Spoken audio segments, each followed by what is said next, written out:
This segment of Good Company was sponsored by the Northeast Ohio Soil and Water Conservation Districts.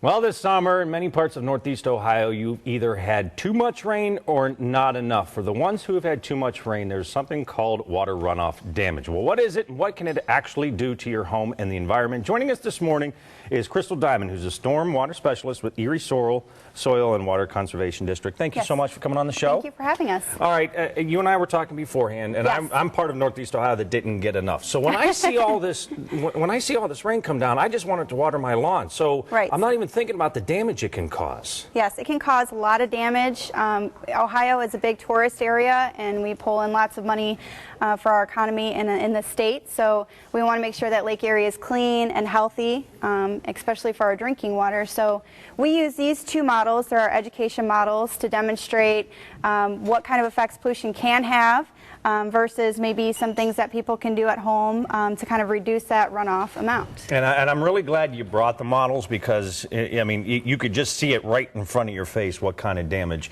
it can do. But before we get to this, you guys have been on the show a number of times and you've talked about watershed. What exactly is watershed management, or why do you use that term? Watershed basically is when it rains, water is going to either run off the land or go into the ground as infiltration and go into the groundwater. But when it runs off the land, it will collect into one body of water. So you can kind of see on the model, here's where it starts, and then it kind of ends up into a body of water down there. So this is kind of like our watershed as it flows into one body of water. Okay, well then let's get right to it. Can we get to the demonstration so we can show the viewers what you're talking about? Yes. I'm going to actually make you rain. There. Going to make it rain up in here. The farmers will love you. Jimmy Fallon, Capital One. Anybody? Nah. Okay. Thank you. Somebody. What do you? So when we talk about watershed management, we have to look at. Don't be afraid to make it rain. Yeah, you can get close too. There you go. We talk about land management, and there's a couple different land uses that we have going on here. We have our construction area, and sediment is the #1 pollutant in our streams and creeks. We also have a golf course here that might have applied some fertilizer. We also have a forested area, and as they're cutting down the timber, they might again cause some erosion issues there. Our neighborhood, we have the little doggy here, and you want to make sure that you pick up after your dog. It can run into our waterway and cause problems, or you can just do it that way. My wrist is killing me. You were getting your exercise today. We didn't get enough rain. Okay, so here it goes. You can start to see that it's starting to run off a little bit. Thank you. That was so much easier, Crystal. Next time I will. Oh, okay. So you can start to see it run off. Here we have a car that washed the owner that washed his car in the driveway.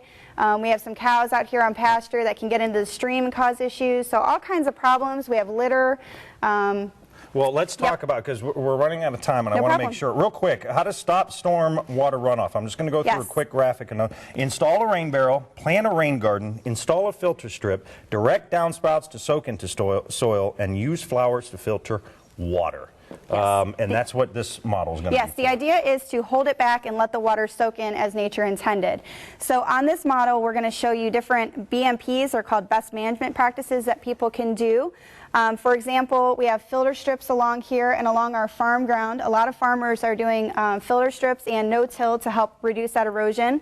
We keep the animals out of the stream here with some fencing.